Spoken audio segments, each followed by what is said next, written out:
Last topic क्या पढ़ा था, याद है सबको कि सब भूल गए? किसी को याद है लास्ट टॉपिक क्या पढ़ा था आपने? जी सर, यूनिट कराई थी। ठीक है, लास्ट टॉपिक हमने ऑर्डर ऑफ रिएक्शन के बारे में पढ़ा था।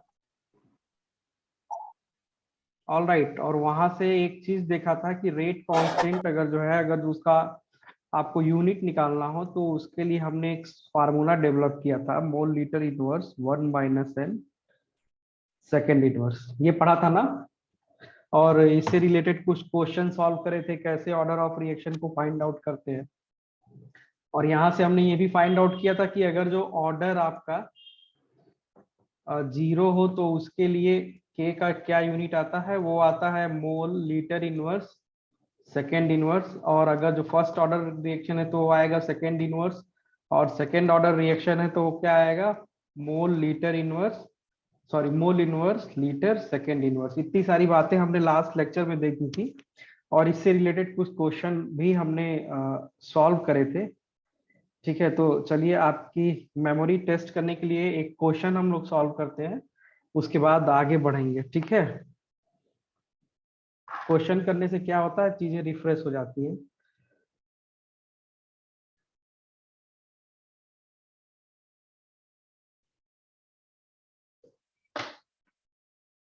ये क्वेश्चन दिख रहा है क्या आप लोग को? For first order reaction the unit of rate of reaction is,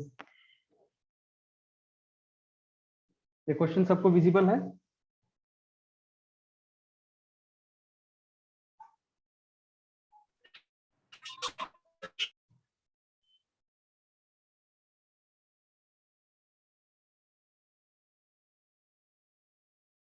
एक मिनट,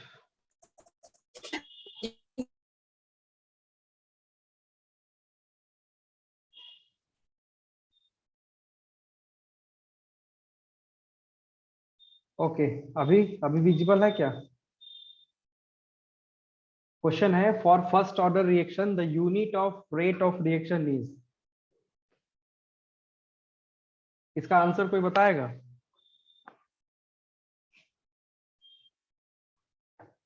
एनीवन?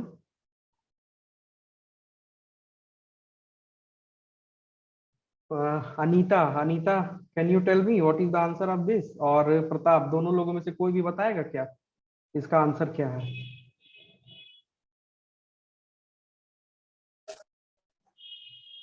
सर हेलो,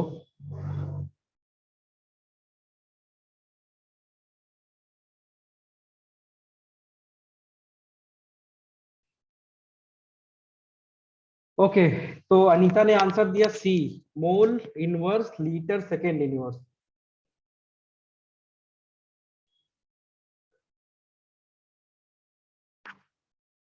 ठीक है, देखो क्वेश्चन है for first order reaction the unit of rate of reaction is, okay. तो देखो यहाँ पे थोड़ा मैंने कंफ्यूज करने के लिए आपको जो है क्या पूछा यहाँ पे, unit of rate of reaction. देखो चाहे कोई सा भी ऑर्डर का रिएक्शन रहे, वो फर्स्ट ऑर्डर का रहे या सेकेंड ऑर्डर का रहे या जीरो ऑर्डर का रहे, ऑलवेज रेट ऑफ रिएक्शन का जो यूनिट होगा ना वो कभी नहीं चेंज होता है, वो तो always mole litre inverse second inverse ही होता है। और किसका यूनिट चेंज होता है? यूनिट ऑफ रेट कांस्टेंट आपका चेंज होता है। ठीक है, तो इस बात को हमेशा ध्यान रखिएगा। तो ज्यादातर लोग इसको क्वेश्चन को पढ़ेंगे कि यहाँ पे फर्स्ट ऑर्डर गिवन है, यहाँ पे रेट ऑफ रिएक्शन गिवन है, और पहला ही आंसर जो क्वेश्चन बनाएगा, पहला ही आंसर आपको जो मोस्ट प्रोमिनेंट आंसर रहेगा उसको देगा। तो ज्यादातर लोग सेकंड इनवर्स पे टिक मार के आएंगे, क्योंकि उनके दिमाग में यही है कि सेकंड इनवर्स होगा। बट ये ऑलवेज इमीडिएटली आपका क्या हो जाएगा, गलत हो जाएगा, क्योंकि जो फर्स्ट ऑर्डर का रेट कांस्टेंट होता है उसका यूनिट होता है सेकंड इनवर्स। ठीक है, रेट ऑफ रिएक्शन चाहे तो कोई सा भी ऑर्डर रहे, चाहे फर्स्ट ऑर्डर रहे, चाहे सेकंड ऑर्डर रहे, चाहे जीरो ऑर्डर रहे, रेट ऑफ रिएक्शन ऑलवेज क्या होगा, मोल लीटर इनवर्स सेकंड इनवर्स। ठीक है, तो इतनी बातें हमने लास्ट टर्म में करी थी। आगे बढ़ते हैं आज।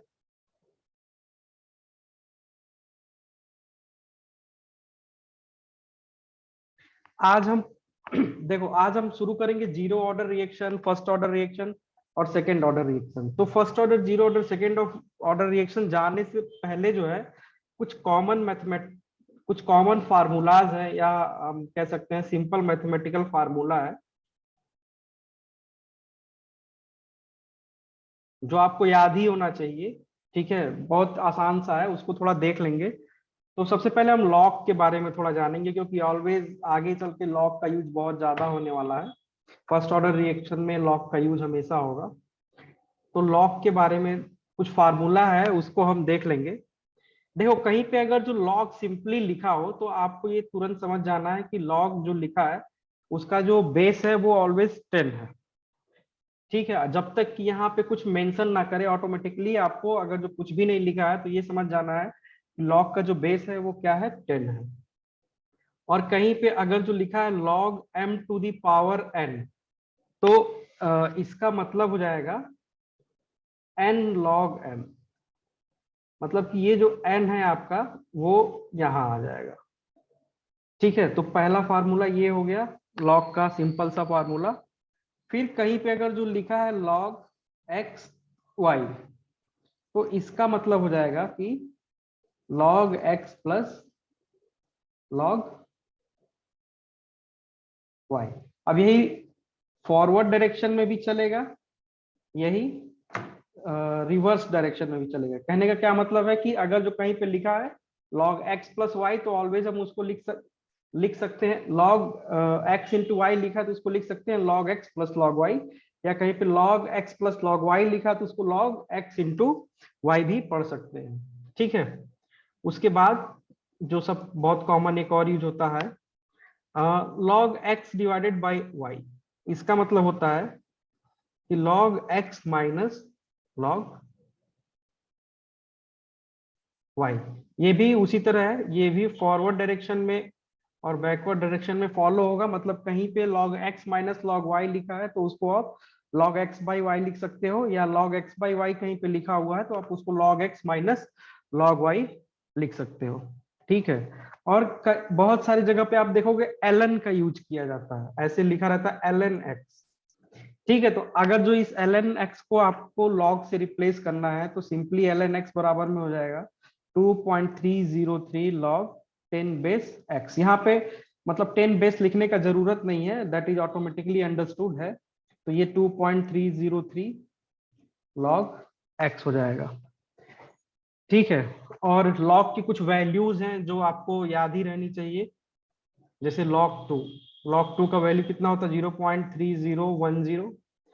log 3 इसका वैल्यू होता है log 0.477, सॉरी 0.477। log 5 की वैल्यू आपको याद होनी चाहिए, ये होता है 0.698। और log 7, मैक्सिमम log 7 तक वैल्यू अगर जो आपको याद रहेगा तो आपका काम चल जाएगा 0.845। और ये तो सबको ही पता है log 1 की वैल्यू होती है 0 और log 10 की वैल्यू होती है 1। ठीक है, तो इतना log की वैल्यू जो होती, इतना log की जो वैल्यू है वो आपको याद रखना ही पड़ेगा। ठीक है, ओके। तो ये था हमारा log, ये सिंपल से log के फार्मूले हैं जो आपको आगे जैसे हम first order, second order, third order में बढ़ेंगे काफी हेल्पफुल होंगे वहां पे। तो ये वैल्यू आप याद कर लीजिएगा।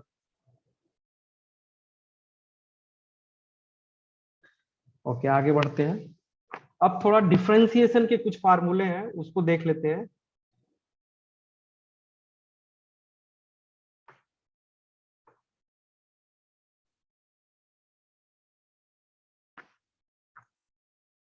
डिफरेंशिएशन के कुछ फार्मूले हैं, इसको देख लेते हैं। ठीक है, तो देखो सबसे पहले तो यही जानो डिफरेंशिएशन मतलब होता क्या है। दो टर्म बहुत कॉमन है फिजिकल केमिस्ट्री में, डिफरेंशिएशन और इंटीग्रेशन। तो एकदम सिंपल लैंग्वेज में हम कहें तो इंटीग्रेशन मतलब होता है किसी भी बहुत बड़े पार्ट को छोटे छोटे पार्ट पे डिवाइड करके उसकी वैल्यू को फाइंड आउट करना है, इंटीग्रेशन। और डिफरेंशिएशन क्या होता है किसी भी बहुत छोटे से पार्ट को बड़े वैल्यू में सॉरी कन्वर्ट कर देना is differentiation for sake of simplicity. बस इतना ही आपको समझना है। तो कुछ फार्मूले हैं, जैसे इस तरीके से अगर जो कहीं लिखा रहा है D by D X of X to the power N, तो इसका क्या मतलब होगा? इसका मतलब होगा N X N minus one.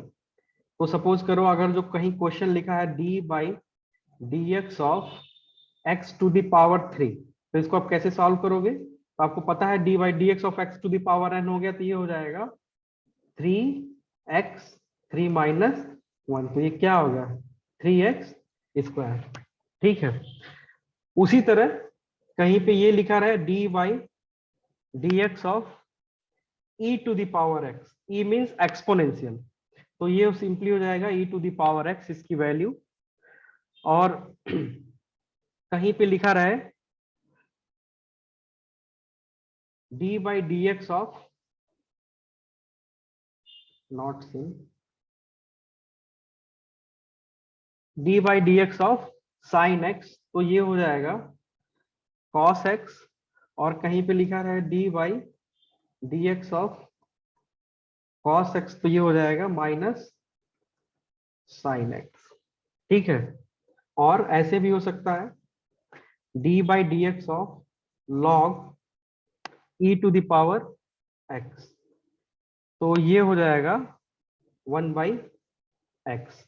और कांस्टेंट कोई अगर जो कांस्टेंट टर्म है तो उसका डिफरेंशिएशन ऑलवेज जीरो होता है। मतलब कि अगर जो D by D X of C रहे, सी इज कांस्टेंट, तो इसका वैल्यू हमेशा क्या हो जाएगी? जीरो हो जाएगी। या अगर जो कहीं पे इस तरीके से टर्म लिखा रहा है D by D X of C into X to the power N, तो ये हो जाएगा कांस्टेंट टर्म को आप क्या करोगे? यहाँ पे लेके आ जाओगे तो हो जाएगा C into D by D X of X to the power N. तो ये फिर से जो पहला फॉर्मूला हमने बताया था उस फॉर्म में कन्वर्ट हो गया, तो ये हो गया C into N X N minus one. ठीक है। तो ये कुछ डिफरेंशिएशन के फार्मूले हैं जो मोस्टली ज्यादातर यही यूज होगा, बट फिर भी दो चार आपको जानने चाहिए, काम आएंगे। तो ये हो गया डिफरेंशिएशन, जो आगे केमिकल काइनेटिक्स या थर्मोडायनेमिक्स या कोई और सब्जेक्ट आप पढ़ोगे, स्पेशली क्वांटम पढ़ोगे, तो वहां पे और भी ऐसे टर्म आएंगे, आपको क्वांटम वाले सर कराएंगे।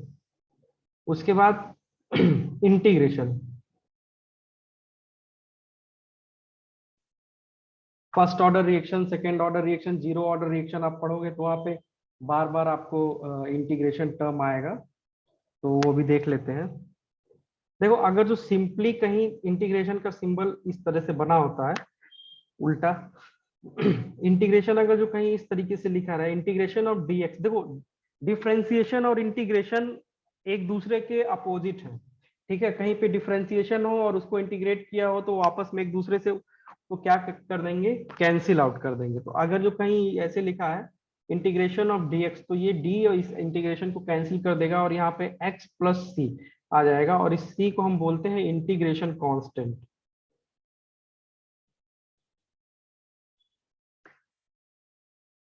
ठीक है। तो उसी तरीके से सपोज करो कहीं लिखा रहे इंटीग्रेशन ऑफ डी वाई, ये क्या हो जाएगा? y plus C, where C is the integration constant. या इंटीग्रेशन ऑफ dt लिखा रहे टाइम, तो ये हो जाएगा t plus C, where C is the integration constant. ठीक है। उसके बाद एक और बहुत कॉमन इंटीग्रेशन फार्मूला यूज होता है, integration of x to the power n dx। ठीक है। तो इसका मतलब हो जाएगा x to the power n plus one divided by n plus one plus C. ठीक है। तो एक एग्जांपल हम करते हैं, सपोज करो क्वेश्चन पूछ दे integration of X cube dx, इसकी वैल्यू क्या होगी? अगर जो पूछे आप बताइए। तो देखो ये क्या है? x to the power n dx है, तो ये सिंपली क्या हो जाएगा? x to the power n, मतलब x है, ये हो गया 3 plus one divided by 3 plus one plus C. ये क्या आपका वैल्यू हो जाएगा? x to the power 4 by 4 plus C. ठीक है। इतनी बातें समझ में आई? सबको समझ में आ रहा है कि नहीं, कि ऐसे ही बस हवा में चल रहा है? हाँ ना बोलिए। सीमा हेलो। जी सर। ओके, ठीक है, समझ में आ रहा है इसका मतलब। ठीक है, तो और एक बहुत कॉमन सा यूज होता है इंटीग्रेशन टर्म, लिमिट के साथ। तो सपोज करिए कि लोअर लिमिट है x1, अपर लिमिट है x2। इसका क्या मतलब है कि कोई भी वैल्यू x1 से लेकर के x2 तक जा रही है और इसको x to the power n dx लिखा हुआ है कहीं। तो इसका जो फार्मूला हो जाएगा वो हो जाएगा x to the power n X two plus minus. One divided by n plus one. इस तरह से ब्रैकेट लगाएंगे, अपर लिमिट और यहाँ पे लिखेंगे लोअर लिमिट। ठीक है, और अल्टीमेटली ये आपका हो जाएगा 1 में n plus one x2 to the power n plus one minus x1 to the power n plus one. ठीक है, ये सिंपल सा एक ये यूज होगा, और कहीं कहीं ये भी यूज हो सकता है, इंटीग्रेशन ऑफ 1/x dx। तो ये आपका हो जाएगा ln x प्लस सी। ठीक है, देखो जब भी लिमिट रहेगा तब भी कांस्टेंट नहीं यूज होगा, जब लिमिट आ जाएगा तो कांस्टेंट हट जाएगा। x1, ओ यस यस, यहाँ पे x1।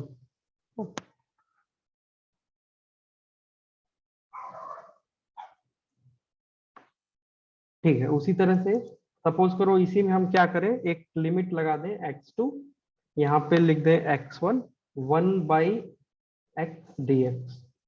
तो ये आपका हो जाएगा ln of x x2 x1, या इसी को हम लिख सकते हैं ln of x2 minus ln of x1। तो देखो ये सिंपली ln हो गया, मतलब ये log a minus log b वाला कंसेप्ट हो गया, तो ये हो जाएगा ln x2 बाई x1। ठीक है, तो ये कुछ सिंपल फार्मूले हैं जो आप बार बार यूज करोगे तो आप इसको याद कर लेना। ठीक है, ज्यादा इससे ज्यादा मैथमेटिक्स नहीं यूज होगा, चाहे वो केमिकल काइनेटिक्स हो चाहे वो थर्मोडायनेमिक्स हो। इससे ज्यादा कैलकुलेशन पूरे केमिस्ट्री इससे ज्यादा कहीं पे भी आता नहीं है। ठीक है, आगे बढ़ते हैं अब।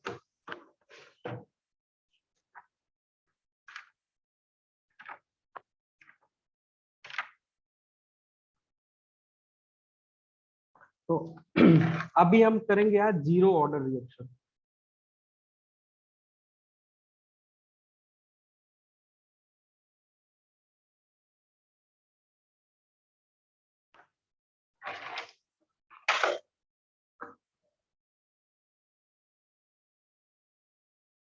x1 back,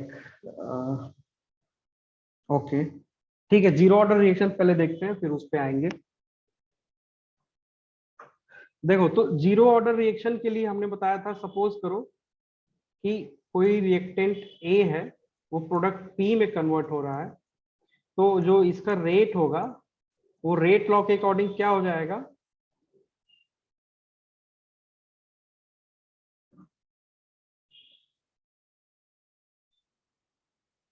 okay. हाँ अनीता, किस यहाँ पे क्या प्रॉब्लम है इसमें? ये सर x1 होगा क्या? x1 से x2 पर गया, 1 यहाँ पे लिखा है ऐसे। ये सर जीरो ऑर्डर के ऊपर साइड में सर, सेकंड नंबर, ये 1/x dx। थर्ड नंबर पे देखिए सर, ऊपर से थर्ड पे। 1 2 3, ये वाला ये x2 सर x1, इसमें इक्वल पे देखिए। x to the power n plus one upon में n प्लस वन, इसकी बात आप कर रही हैं? हाँ सर, ये बाहर में सर जो 1 लिखा है तो ये 1 होगा, x1 होगा। अच्छा, ये जो आप what, okay Yes. Okay, that is printing mistake. Okay, I will correct it. x1, okay. ठीक है, आगे बढ़े तो 2 मिनट क्या? में टूटे।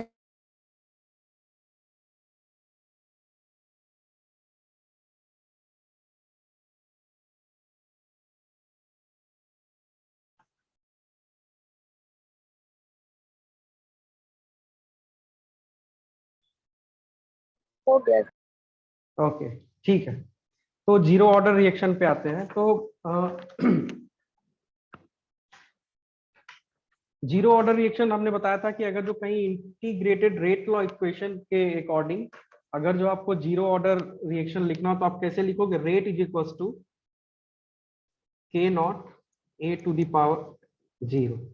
के नॉट मतलब नॉट हम इसलिए रिप्रेजेंट कर रहे हैं कि ये मतलब जीरो ऑर्डर रिएक्शन बताता है, और something to the power zero is what, one. तो रेट इज इक्वल टू क्या हो जाएगा, के नॉट। तो this is zero order reaction, मतलब कि जो रेट ऑफ रिएक्शन है वो बिल्कुल भी कॉन्सेंट्रेशन पे या स्टार्टिंग मटेरियल के कॉन्सेंट्रेशन पे बिल्कुल भी डिपेंड नहीं करेगा। ठीक है, ऐसे कुछ रिएक्शन होते हैं जिनका रेट जो होता है वो स्टार्टिंग मटेरियल के कॉन्सेंट्रेशन पे बिल्कुल भी डिपेंडेंट नहीं करता है, तो उस तरह के रिएक्शन को हम कहते हैं जीरो ऑर्डर रिएक्शन। तो एक इसका एक बहुत ही पेट एग्जांपल है, वो है डिकम्पोजिशन ऑफ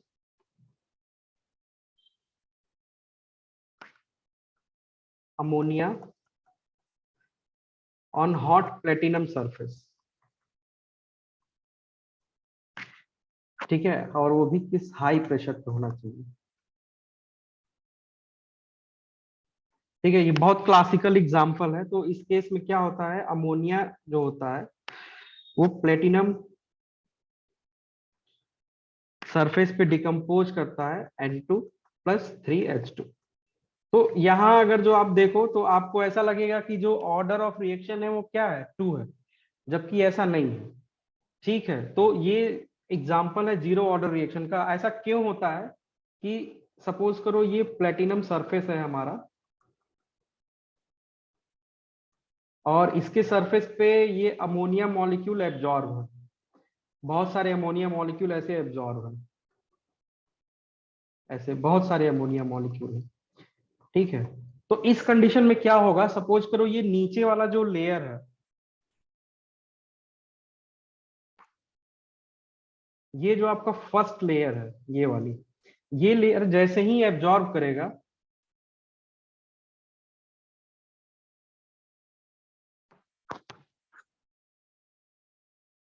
ओके अनीता ने पूछा है concentration of rate of reaction do not depend, rate constant zero.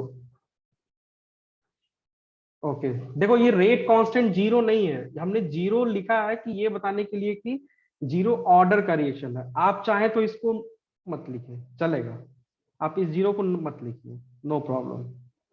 ठीक है, तो जो रेट ऑफ रिएक्शन है वो एक ही कॉन्सेंट्रेशन पे नहीं डिपेंड करेगा, that is zero order reaction. ठीक है, के जीरो नहीं है, जीरो सिर्फ हमने एक सिंबॉलिक टर्म यूज किया था कि मतलब आपको पता चलता रहे कि जीरो ऑर्डर रिएक्शन।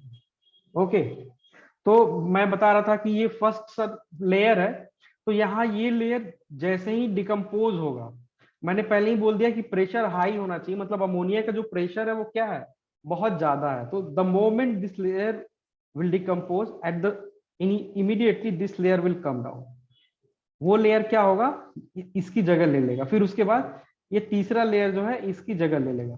तो इसकी वजह से क्या होगा कि ये जो सरफेस है ना प्लेटिनम का सरफेस, वहां पे कॉन्सेंट्रेशन हमेशा क्या रहेगा, एक बराबर रहेगा, या हम कह सकते हैं जो अमोनिया का कॉन्सेंट्रेशन या जो number of moles of ammonia है प्लेटिनम सरफेस पे वो कभी चेंज ही नहीं होंगे, हमेशा वो बराबर रहेंगे। तो इसलिए जो रेट ऑफ रिएक्शन है वो इसके कॉन्सेंट्रेशन पे क्या करेगा, अमोनिया गैस के कॉन्सेंट्रेशन या प्रेशर पे क्या करेगा, डिकम्पोज ही नहीं करेगा, उसी सॉरी डिपेंड ही नहीं करेगा। उसी तरह एक और एग्जांपल है,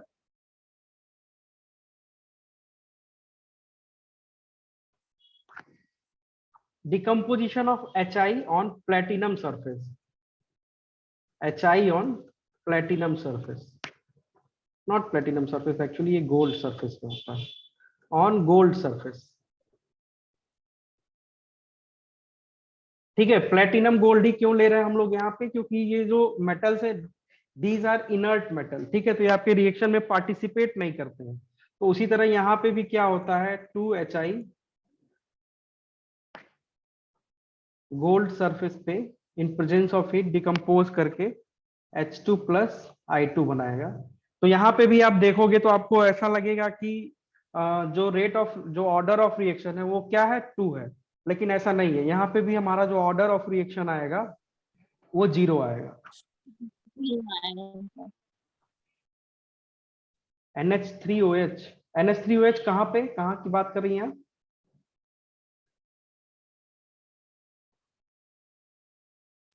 डिकम्पोजिशन ऑफ NH3। अच्छा, ये आप एग्जांपल बता रही हैं।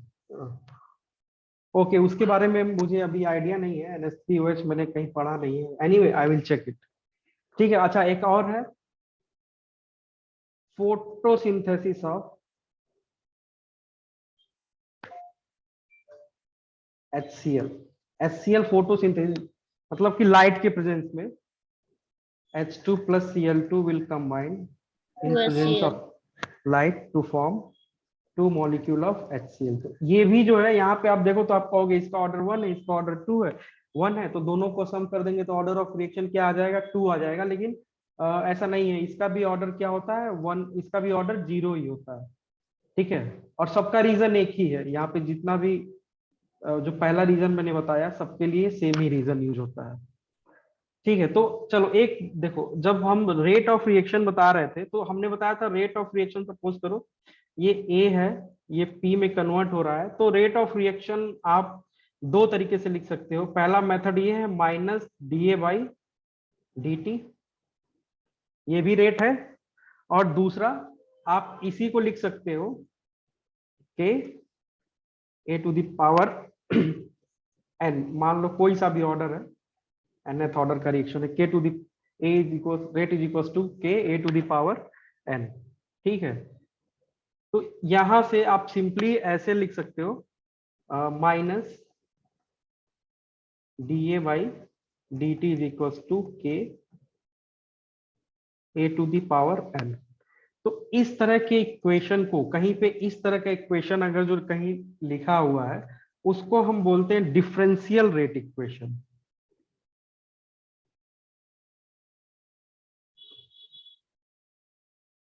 ठीक है, इसका कहीं यूज नहीं होगा, लेकिन आपको इतना पता होना चाहिए कि डिफरेंशियल रेट इक्वेशन क्या होता है। कहीं ऐसा ना हो कि कहीं क्वेश्चन में पूछ दे, बोल दे this is differential rate equation, तो आप ब्लाइंड हो जाए, वहां पे आपको समझ में ही ना आए क्या लिखा हुआ है। ठीक है, तो अगर जो कहीं इस टर्म में लिखा हुआ है तो that is called as differential rate equation. अब हम क्या पढ़ेंगे, इंटीग्रेटेड रेट इक्वेशन, जो कि इसी के थ्रू आप क्वेश्चन क्या करोगे, एग्जाम में कोई सा भी क्वेश्चन आएगा इसी के थ्रू सॉल्व होगा।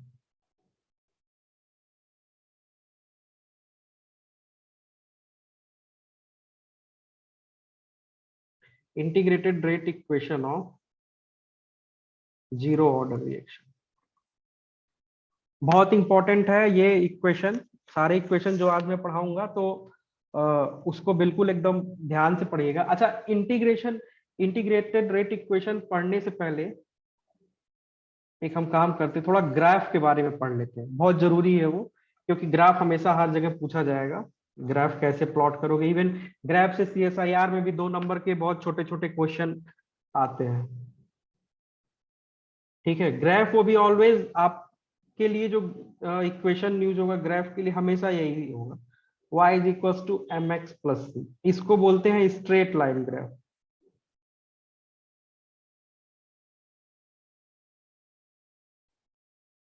ठीक है, ये जो होता है वो आपका स्ट्रेट लाइन ग्राफ होता है और ये बहुत ज्यादा यूज होगा। तो y जो होता है इसको हम बोलते हैं dependent variable.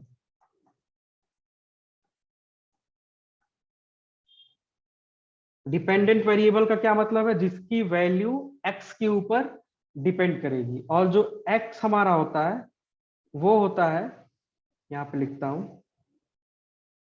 x is independent variable.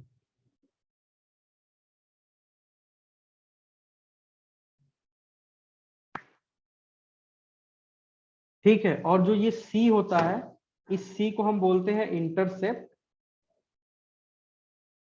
और जो m होता है इस m को हम बोलते हैं स्लोप। ठीक है, तो क्वेश्चन इससे रिलेटेड कैसे आते हैं कि स्लोप और इंटरसेप्ट की वैल्यू दे देगी और दे दिया जाएगा क्वेश्चन में, और आपसे पूछेगा कि y की वैल्यू बताइए या x की वैल्यू बताइए, इस तरह से क्वेश्चन पूछा जाएगा। ठीक है, तो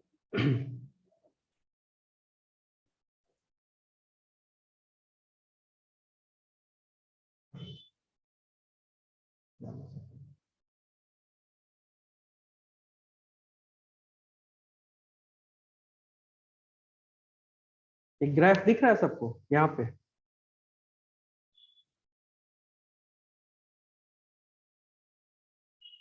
तो ये आपका हो गया एक्स एक्सिस, ये आपका हो गया वाई एक्सिस।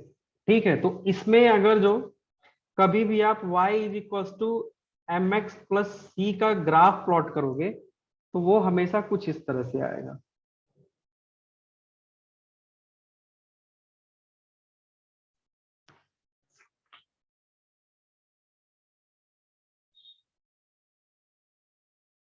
वो हमेशा इस तरह से आएगा। ठीक है, और जो ये वाला पोर्शन है यहां से लेके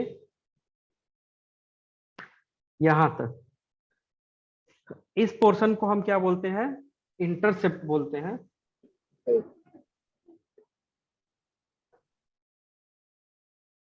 और स्लोप, स्लोप कैसे निकालते हैं? देखो कोई भी 2 पॉइंट ले लो, एक पॉइंट यहां ले लो,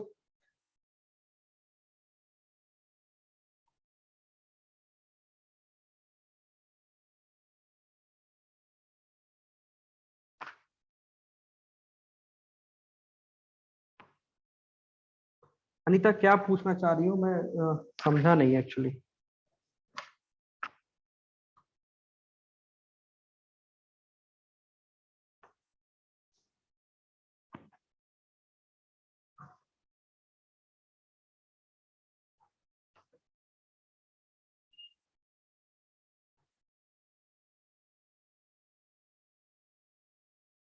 इंटरसेप्ट सी है, हाँ सी, दिस सी इज इंटरसेप्ट, और जो एम है वो आपका क्या है? स्लोप है। ओके,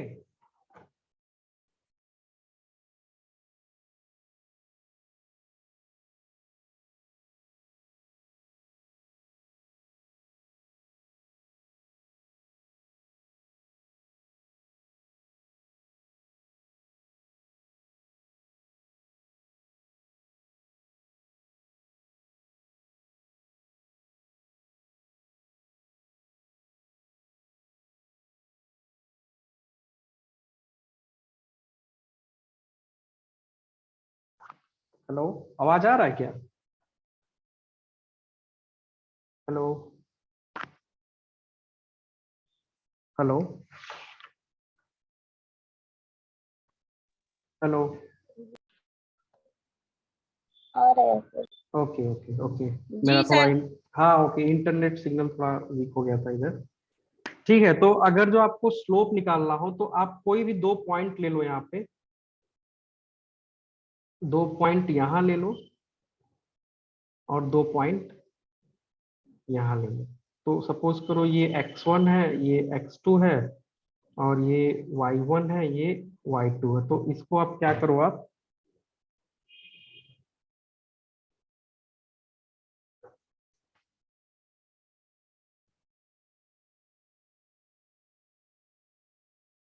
ऐसे कंबाइन करो, इसको ऐसे कंबाइन करो, तो जो ये वैल्यू आएगी this is called as slope. ठीक है, तो जो स्लोप हो जाएगा वो आपका हो जाएगा y2 माइनस y1 अपॉन में x2 माइनस x1, या अगर जो थीटा के टर्म में, एंगल के टर्म में लिखे तो जो स्लोप की वैल्यू होती है वो होता है tan theta. tan theta is equal to y2 minus y1 upon में x2 माइनस x1। ठीक है, तो देखो ये इक्वेशन इस तरह से भी हो सकता है, y is equal to M X plus C के भी टर्म में हो सकता है, और y is equal to minus M X plus C के टर्म में भी हो सकता है।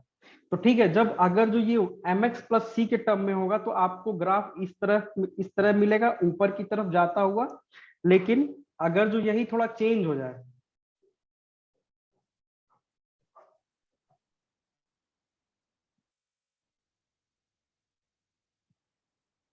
स्लोप नीचे चला जाए। तो यस, तो ये कुछ इस तरह से हो जाएगा। ग्राफ डाउन में होने में।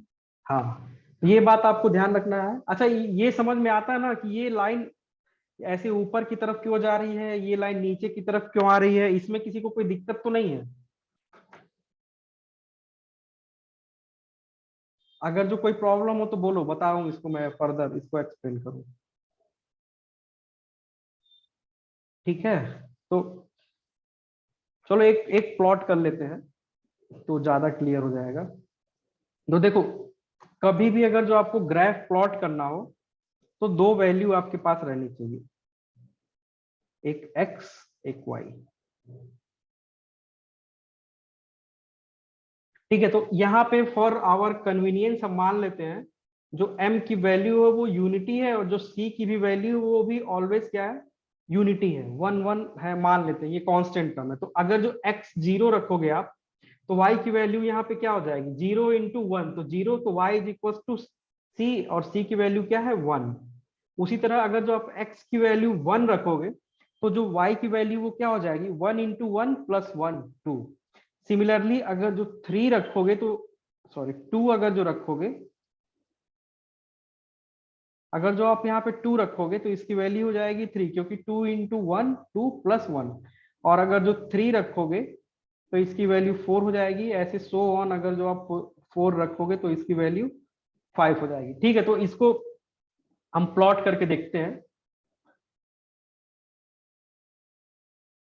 ठीक है, तो अभी क्या आपको दिख रहा है, कौन सा स्क्रीन दिख रहा है, ओरिजिन करके कोई स्क्रीन दिख रहा है क्या आप लोगों को?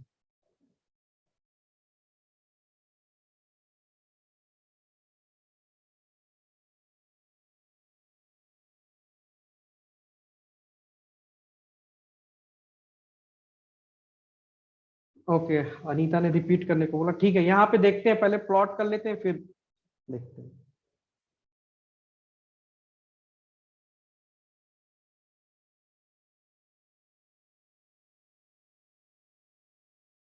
देखो, मैंने ये बोला था कि जब इस इक्वेशन में आप क्या करो, ये इक्वेशन है mx प्लस सी, तो इस इक्वेशन में आप m मान लो 1 है और c मान लो 1 है, तो फिर क्या करो, कॉन्जिक्यूटिवली आप x की वैल्यू रखो और y की वैल्यू क्या है फाइंड आउट करते जाओ। तो अगर जो आप x बराबर में 0 रखोगे तो 0 इंटू 1 ये हो गया 0, ऐसे जब x इज इक्वल टू 1 था तो y वैल्यू क्या हो जाएगी, m हमने 1 माना है, x हमने 0 रखा है, प्लस 1, तो ये क्या हो जाएगा 1। सिमिलरली अगर जो हम x इज इक्वल टू 2 रखेंगे तो ये क्या हो जाएगा, 2 इंटू 1 प्लस 1, तो ये कितना हो जाएगा 3। ठीक है, इसी तरह ये आगे बढ़ता जाएगा। तो इसको प्लॉट करते हैं हम।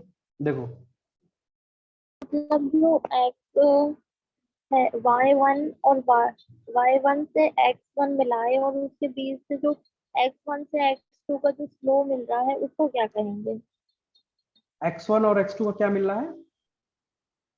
जो सर ऊपर में जो बनाए हैं आप, ये ब्लैक ब्लैक, ये हाँ क्या हाँ है? हाँ, ये स्लो, ये वाली इसकी बात कर रही हैं आप, इसको हाँ स्लोप सर, बोलते हैं, इसको स्लोप बोलते हैं। ये जो ब्लैक ब्लैक है सर। हाँ, ये जो ब्लैक कलर से मैंने डिनोट किया है, ये एरिया, जो इतना एरिया, ये ट्रायंगल का जो एरिया ये बन रहा है ना, पर्टिकुलरली ये वाला, ये ट्रायंगल जी। बन रहा है ना, ये एक ट्रायंगल बन रहा है, ये दिख रहा है ना, हम्म। ये triangle, this triangle is called a slope. ठीक है, तो ये ग्राफ ऐसे ही क्यों आता है, ये यहाँ पे मैं आपको दिखाता हूँ। ठीक है, तो ये यहाँ पे समझ में आया ना कि जब जब x बराबर में 0 होगा तो y इज इक्वल टू 1 होगा, जब x बराबर में 1 होगा।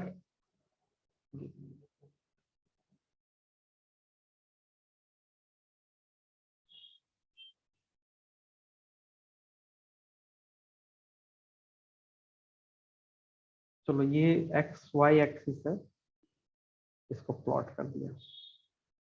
अभी ग्राफ दिख रहा है आपको?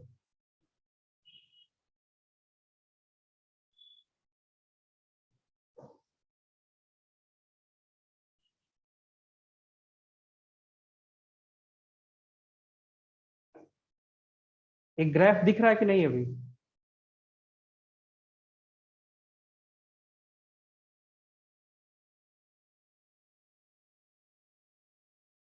ओके, तो देखो यहाँ पे सेम हमने प्लॉट किया है। तो ये देखो, एक जैसा मैंने आपको बताया वैसे ही एक स्ट्रेट लाइन ग्राफ आ रहा है ना, so this graph is y is equal to mx plus C graph. ठीक है, स्ट्रेट लाइन कर्व है ये। उसी तरह हम दूसरा भी प्लॉट कर सकते हैं, बट एनीवे इसको कभी बाद में देखेंगे। ठीक है, तो अब शुरू करते हैं जीरो ऑर्डर का इंटीग्रेटेड रेट लॉ।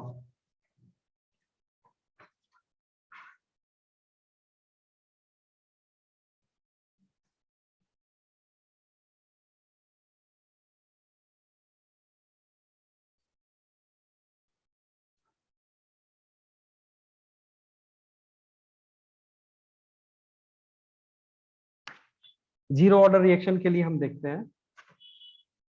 तो सपोज करो, फिर से वही इक्वेशन लेते हैं, जो हमारा ए है वो कन्वर्ट हो रहा है पी में।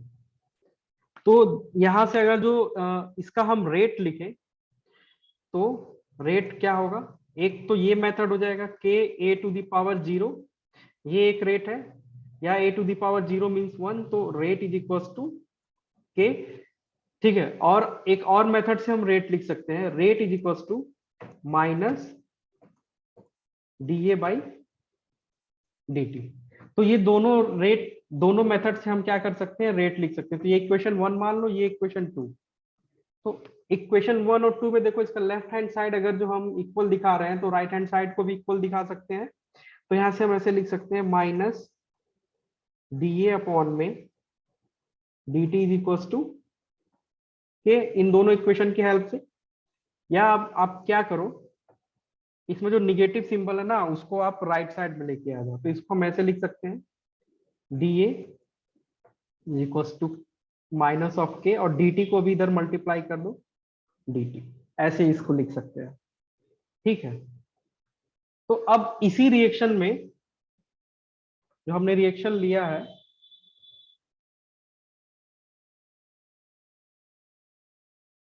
हाँ अनीता ने पूछा के रेट कांस्टेंट है और आर जो है रेट है। जी बिल्कुल सही बोला आपने, आर इज रेट एंड के इज द रेट कांस्टेंट। तो जीरो ऑर्डर पढ़ रहे हैं, तो के is the rate constant for zero order reaction. ठीक है, तो इसी ए को ऐसे समझो, जब टाइम हमारा जीरो रहा होगा, तो मतलब सपोज करो रिएक्शन स्टार्ट नहीं हुआ होगा, तो जो ए का जो कॉन्सेंट्रेशन रहा होगा वो ए नॉट, मतलब कि 100% स्टार्टिंग मटेरियल रहा होगा, प्रोडक्ट हमारा क्या रहा होगा, जीरो। और जब time t is equal to T हो जाए, मतलब कि सर्टेन टाइम हो जाए, मतलब 10 मिनट, सर 15 टी मिनट, की 20। वैल्यू 0 होगी यहाँ पे। टी की वैल्यू जीरो नहीं मैंने लिखा, मैंने बोला है कि जब रिएक्शन स्टार्ट ही नहीं हुआ, मतलब initially time T is equal to zero मैंने माना है। और T is equal to T मतलब कि आफ्टर सर्टेन टाइम, सपोज करो 10 मिनट, 15 मिनट, 20 मिनट, आधा घंटा, जो भी हो गया। तो इसमें से सब क्या होगा कि ए नॉट में से कुछ पार्ट घटेगा, तो जो पार्ट घटेगा वही पार्ट बनेगा ना यहाँ पे। इतनी बातें समझ में आ रही है ना सबको? वो ए में ठीक प्रोडक्ट है बढ़ा कि, हाँ जी, मान लो 30% इसमें से घटा, तो हमारा 100% था, 30% टाइम टी पे रिएक्ट कर गया, तो कितना बचा, ए नॉट माइनस एक्स, यही बचा ना। तो ये जो A naught minus G sir. Minus X है, इसको हम बोलते हैं, नॉर्मली सारे बुक्स में इसको रिप्रेजेंट करते हैं 80 से। 80 ओके, के इज इक्वल टू 80 से रिप्रेजेंट करते हैं, और इसी 80 को क्या बोलते हैं, कॉन्सेंट्रेशन या amount left after time T. ठीक है, तो इस बात को हमेशा ध्यान रखना कि जो टी है वो आपका लेफ्ट आफ्टर टाइम टी है। तो मैं ये आपसे कहूं कि कोई रिएक्शन है, 10 मिनट में 20% रिएक्ट कर गया, तो 80 की वैल्यू क्या होगी, या कितना बचेगा, जल्दी से बता दो मुझे, तो मैं समझ जाऊंगा आपको समझ में आ गया। ठीक है, मैं फिर से रिपीट कर देता हूं कि कोई सा भी रिएक्शन है, 10 मिनट में 20% रिएक्ट कर गया, तो कितना परसेंट बचेगा, 80%। 80% बचेगा। तो वही 80 है ना, तो जो 80% बचा दैट इज 80। ठीक है, तो 80 मीन्स हमेशा याद रखना कि लेफ्ट आफ्टर टाइम टी। ठीक है, तो कंफ्यूज नहीं होने का यहाँ पे। अब हम क्या करेंगे, इसको जो है, ये जो हमारा इक्वेशन बना था, इसको ए नॉट और लिमिट 80 लेकर के इंटीग्रेट कर देंगे, तो ये हो जाएगा माइनस के ऑफ डी टी। तो यहाँ पे t इज इक्वल टू 0, मतलब टाइम जब 0 था तो a नॉट था, और t is equal to time t हो गया तो वो क्या हो गया, at हो गया। देखो जो मैंने पहले बताया था वही यहाँ पे। ठीक है, तो देखो अभी जो मैथमेटिकल फार्मूला हमने बताया था, यहाँ पे अगर जो इस तरीके से लिखा हुआ है तो वो सिंपली क्या हो जाएगा, आप पीछे जाओगे तो देखोगे। चलो यहाँ पे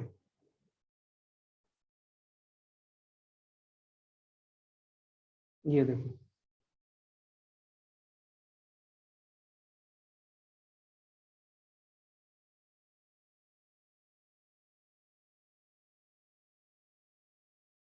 integration of x D x, यहाँ पे ये वाला नहीं होता है क्या,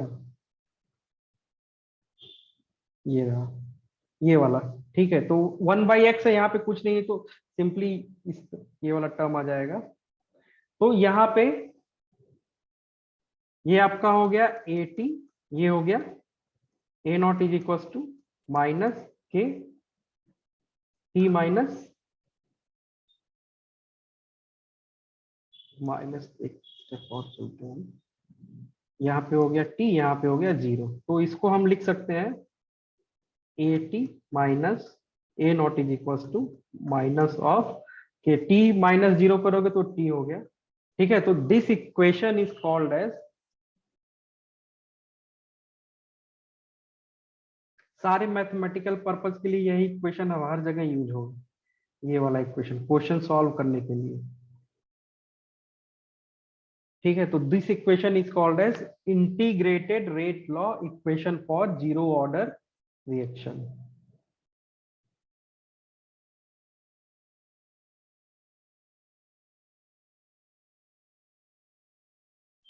ठीक है, अब इस इक्वेशन को आपको याद रखना है कि जीरो ऑर्डर रिएक्शन के लिए अगर जो इंटीग्रेटेड रेट इक्वेशन आप लिखोगे तो ऑलवेज क्या होगा, at minus A not is equal to minus of kt। अब आप इसको जैसे चाहो वैसे मॉडिफाई कर सकते हो, ऐसे भी लिख सकते हो इसको,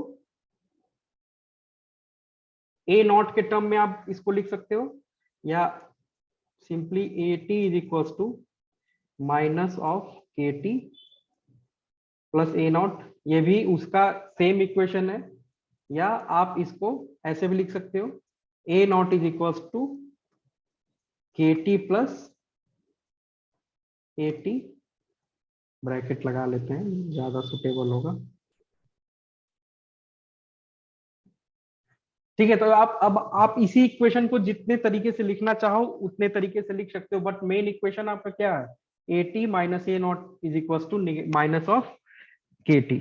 ठीक है, this equation is called as integrated rate law equation.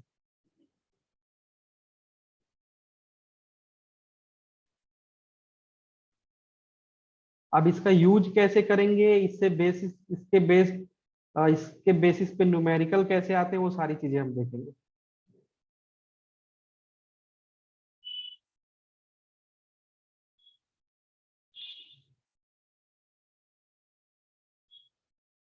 Okay,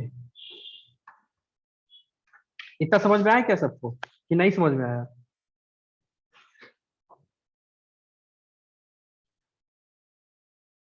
समझ में आया ना सबको यहाँ पे? ठीक है, तो यहाँ पे थोड़ा आप ग्राफ प्लॉट कर लेते हैं। अभी जो ग्राफ मैंने बताया था यहाँ पे हम प्लॉट करेंगे। तो सपोज करो इक्वेशन ऐसे गिवन है, at is equal to minus of kt plus A not. अब क्वेश्चन में पूछ देता है कि प्लॉट है ग्राफ बिटवीन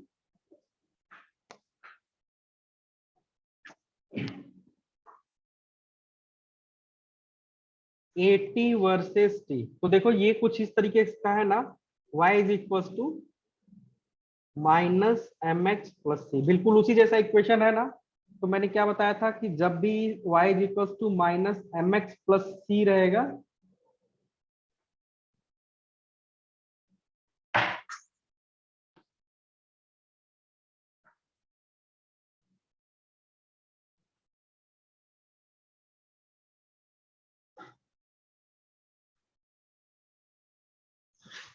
तो आपका ग्राफ हमेशा कैसा आएगा, इस तरीके से आएगा ना। तो x एक्सिस पे आपका क्या है, t है, और y एक्सिस पे आपका क्या है, 80 है। तो यहां से अगर जो मैं पूछूं कि इसका स्लोप क्या है, तो स्लोप और इंटरसेप्ट आप बता सकते हो कि नहीं? ये आपका इंटरसेप्ट है तो, और ये आपका स्लोप है, तो स्लोप इज इक्वल टू यहाँ पे क्या हो जाएगा, बताओ जल्दी। स्लोप इज इक्वल टू हो जाएगा माइनस ऑफ के, और इंटरसेप्ट हो जाएगा ए नॉट। हाँ ओके, अनीता ने बोला माइनस एम एक्स प्लस सी, हाँ ये माइनस एम एक्स प्लस सी है। ठीक है, अब मैं कहूं कि आप इसी इक्वेशन को इस तरह से, जो इक्वेशन लिखा है, मैं कहूं कि plot A graph between A not versus T. तो आपको पता है जीरो ऑर्डर रिएक्शन के लिए A T is equal to क्या होता है, माइनस के टी प्लस ए नॉट। तो इसको थोड़ा मॉडिफाई कर दो, तो इसको अगर थोड़ा मॉडिफाई करेंगे तो हम ऐसे लिख सकते हैं क्या, ए not is equal to K T plus A T, अभी ऊपर अभी आपको यहाँ पे बताया था ये वाला इक्वेशन। तो अब देखो ये फिर से किस फॉर्म में आ गया, ये फिर से इसी फॉर्म में आ गया, y is equal to M X plus C. तो इसको अगर जो आप प्लॉट करोगे यहाँ पे, तो यहाँ पे कैसे ग्राफ आपको मिलेगा, आपको ग्राफ कुछ इस तरह से मिलेगा। ठीक है, और यहाँ पे अगर जो मैं स्लोप की बात करूं, तो स्लोप हो जाएगा प्लस के, या सिंपली हम इसको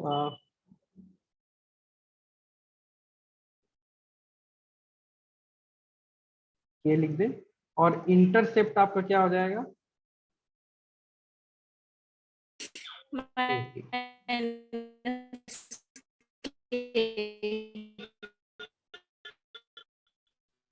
आवाज नहीं क्लियर आ रहा जो भी बोल रहा है।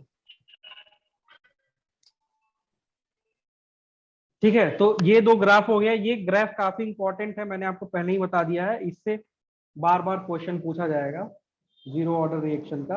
अच्छा, एक कुछ और भी ग्राफ देखते हैं जीरो ऑर्डर रिएक्शन के लिए। अब सपोज करो कि क्वेश्चन में आता है plot A graph between rate versus concentration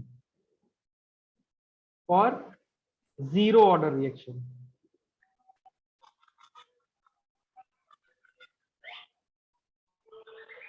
perpendicular आएगी सर।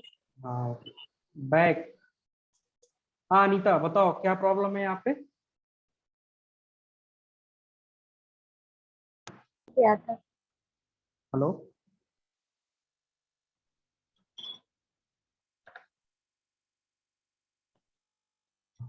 यहाँ पे क्या प्रॉब्लम है आपको? ये रिपीट कर दीजिए। अच्छा ये रिपीट कर दूं, चलो रिपीट कर देता हूँ।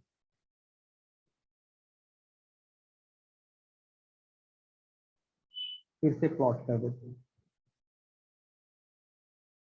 देखो जीरो ऑर्डर रिएक्शन के लिए मैंने इंटीग्रेटेड रेट लॉ इक्वेशन निकाला, वो क्या आया, AT is equal to minus of KT plus A not. अब मैं कहूं कि plot a graph between AT versus T।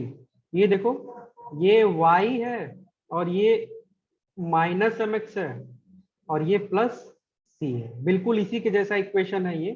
तो अभी प्लस अभी स्टार्टिंग में आपको बताया था कि y is equal to minus M X plus C का अगर जो ग्राफ आप प्लॉट करोगे, तो वो हमेशा कैसे आएगा, ऐसे आएगा। तो इधर y एक्सिस पे आपका क्या है, 80 है, देखो y एक्सिस पे क्या है, 80 है, और x एक्सिस पे क्या है आपका, t है, तो इधर t हो गया।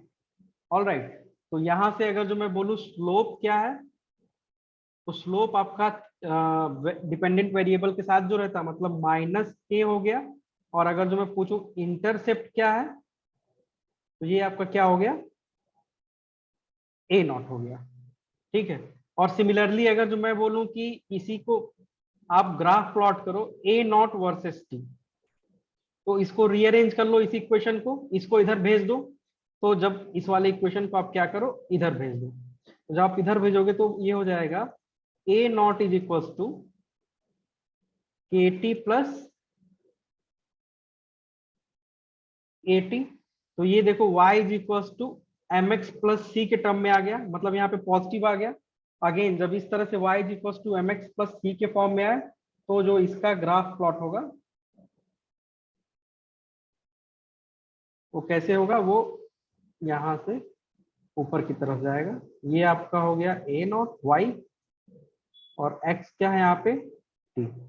और यहाँ पे अगर जो आप स्लोप बोलो तो ये हो गया k, और इंटरसेप्ट बोलो तो ये हो गया क्या आपका A T.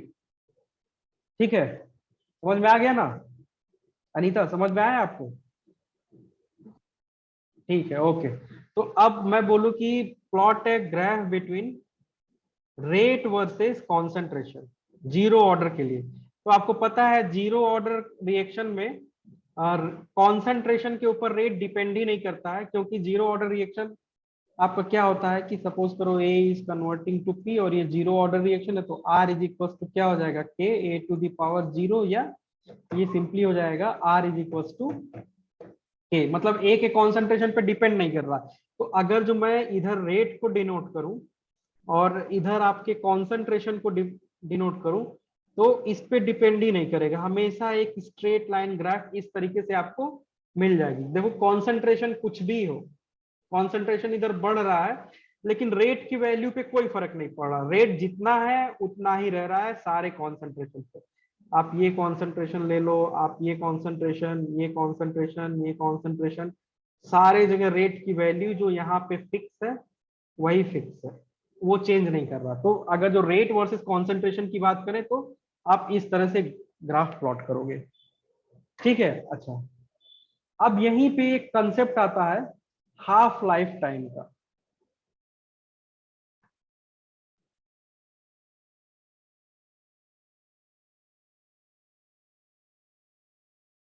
Half life time, इसको हम रिप्रेजेंट करते हैं टी हाफ से, इसको बोलते हैं हाफ लाइफ टाइम।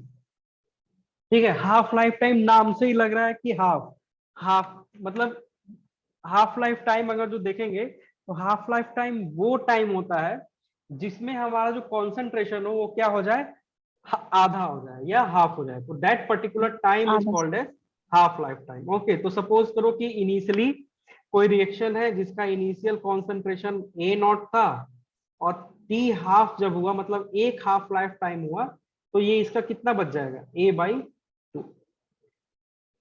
अब नेक्स्ट हाफ लाइफ हुआ इसका, हाँ ओके अनिता ने बोला 50%, करेक्ट। तो नेक्स्ट अब ये कितना बचेगा, नेक्स्ट टी हाफ अगर जो हुआ तो 25%। तो आप क्या करोगे, इसका ए नॉट बाई टू का क्या कर लोगे, टू ले लोगे, तो ये क्या हो जाएगा ए नॉट बाई फोर। अब मैं कहूं कि चलो एक और टी हाफ लग गया तो ये ए नॉट बाई फोर का क्या हो जाएगा, आधा हो जाएगा। इस तरीके से ये कंटिन्यूअसली बढ़ता चला जाएगा। ठीक है, तो ये नहीं कहना है कि दो हाफ लाइफ टाइम में आपका 100% प्रोडक्ट बन गया, नहीं। देखो यहाँ पे फर्स्ट हाफ लाइफ टाइम में आधा हुआ, फिर उसका आधा हुआ, फिर आगे चल के उसका आधा हुआ, इस तरीके से हाफ हाफ होता चला जाएगा। ठीक है, इतनी बातें समझ में आई सबको, समझ में आया ना सबको? ठीक है, तो एक क्वेश्चन करते हैं तो और ज्यादा क्लियर होगा उससे। चलो इस क्वेश्चन को देखो सब लोग। क्वेश्चन है for a zero order reaction half life time is 50 second, identify the correct statement. आपको करेक्ट स्टेटमेंट बताना है, इसको मैं डाल देता। चलो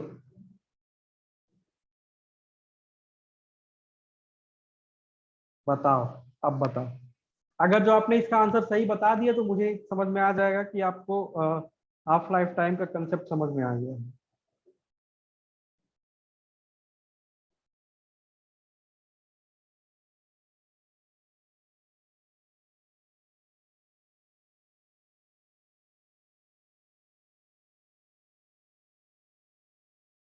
Anita what is your answer? सी।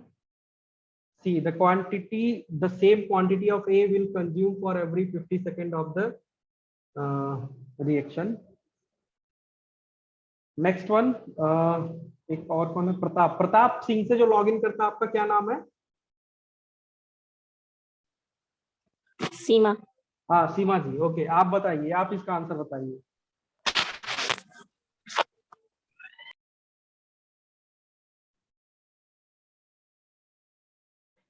अनीता एक बार फिर से क्वेश्चन को पढ़ो और सारे ऑप्शन को पढ़ो।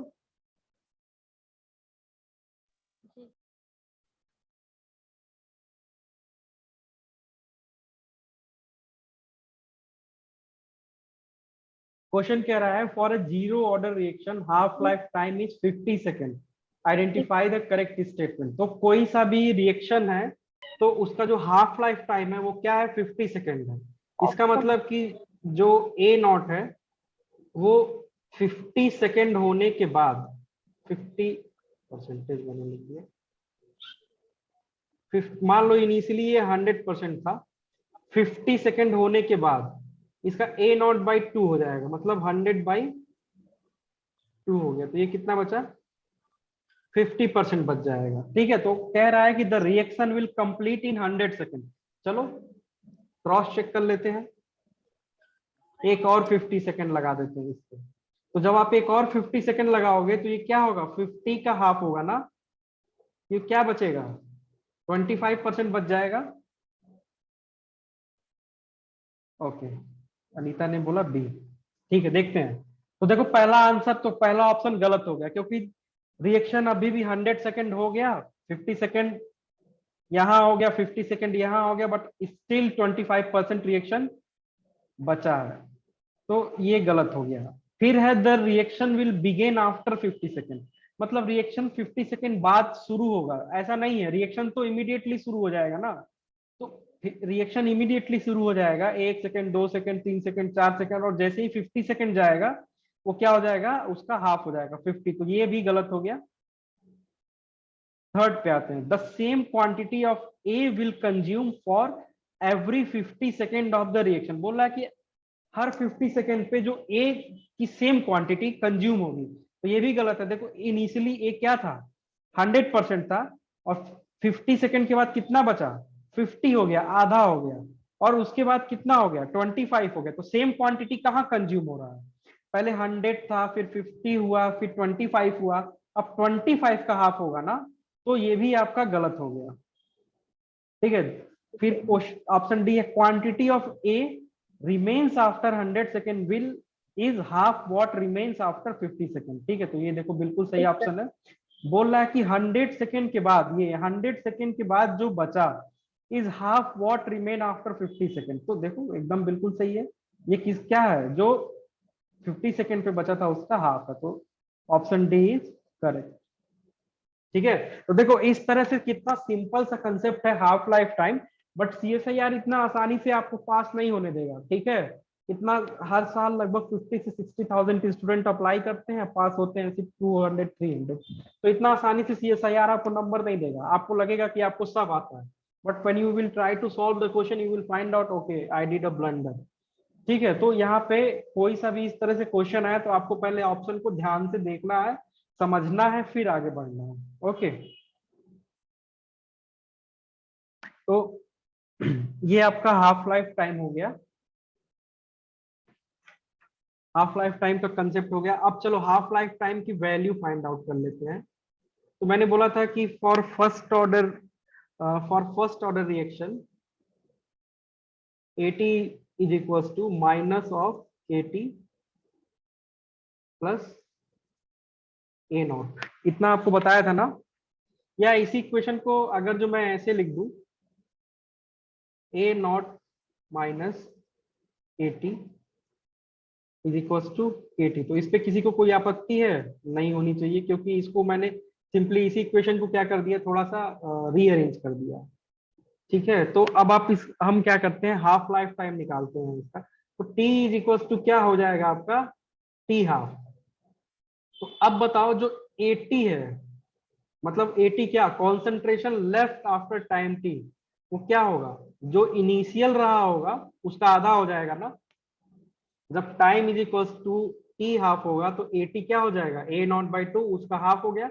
अब इसी एटी की वैल्यू आप इस इक्वेशन में पुट कर दो।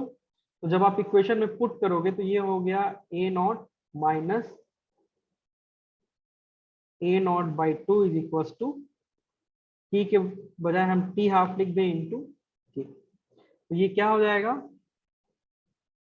ए not by two is equal to T half into K. और यहां से हम लिख सकते हैं कि T half is equal to A naught upon में टू के। ये आपका क्या हो गया, टी हाफ की वैल्यू हो गई। ठीक है, तो this is the T half of first order reaction. अच्छा, आप इसी इक्वेशन में सपोज करो कि आपको बोल देना कि plot A graph between T half versus A not. तो आप ग्राफ को कैसे प्लॉट करोगे, तो सबसे पहले आप क्या लिखोगे, जो इक्वेशन आपको पता है T half is equal to, इसको हम थोड़ा ऐसे कर लिख देते हैं 1/2 इंटू ए नॉट। तो ये हो गया y, ये हो गया mx प्लस सी। तो सी की जगह कुछ नहीं है तो जीरो लिख दिया। ठीक है,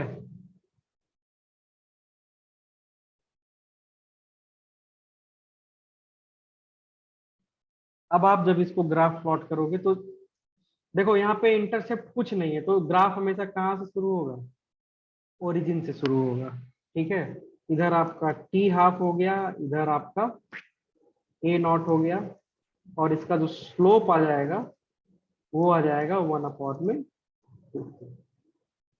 ठीक है, so this is the graph between A not T half versus A not, और स्लोप इसका क्या है 1/2 में 2 के। तो ठीक है, ये जितनी चीजें मैं आपको बता रहा हूँ इसका प्रैक्टिस करना बहुत जरूरी है, तो आप लोग प्रैक्टिस करते रहिएगा इसका। ठीक है, वीडियो लेक्चर आपको अवेलेबल करा ही दिया जाता है ऑलरेडी, यूट्यूब लिंक आपको जितेंद्र के थ्रू मिल जाएगा, तो वहां से आप वीडियो को बार बार रिपीट करके देख सकते हो। ठीक है,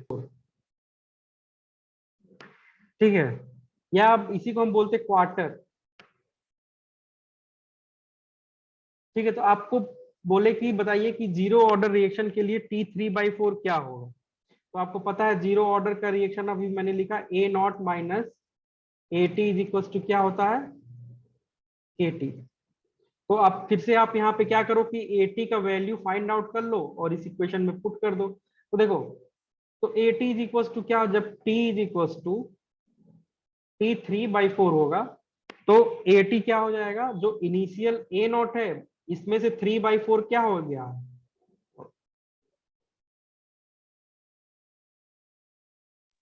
3/4 ऑफ ए नॉट खत्म हो गया है। तो ए टी कितना बच जाएगा, 1/4 ए नॉट, यही बचेगा ना। तो अब आप क्या करो, इसको इस इक्वेशन में पुट कर दो। तो जब आप इस इक्वेशन में पुट करोगे तो हो जाएगा A naught minus 1/4 A not is equal to K T3/4। तो 4 - 1 तो ये कितना हो जाएगा, 3/4 of A not is equal to K T3/4। या इसी को आप ऐसे भी लिख सकते हो T3/4 is equal to 3/4 A not by, sorry not T.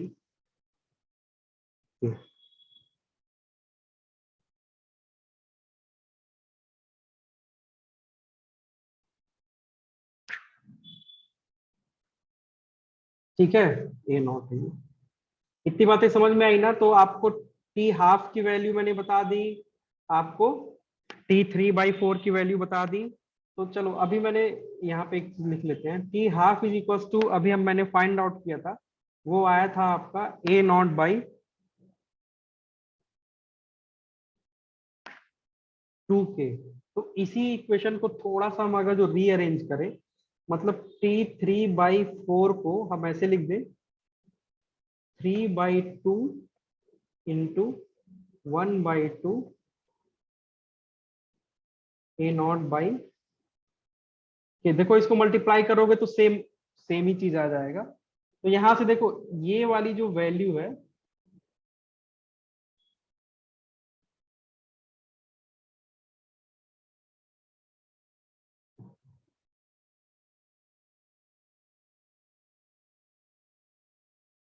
इतना जो वैल्यू है वो किसके बराबर है, टी हाफ के बराबर है ना। तो यहां से हम ऐसे भी लिख सकते हैं T3/4 इज इक्वल टू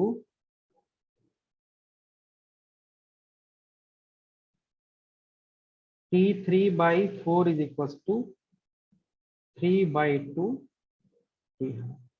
तो आपसे एग्जाम में ये भी पूछ सकता है कि भाई बताओ T3/4 और टी हाफ के बीच में क्या रिलेशनशिप है जीरो ऑर्डर रिएक्शन के लिए।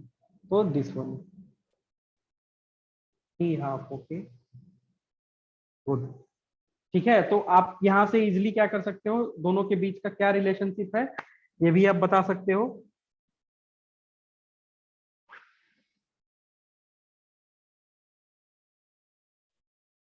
इतनी बातें समझ में आई सबको।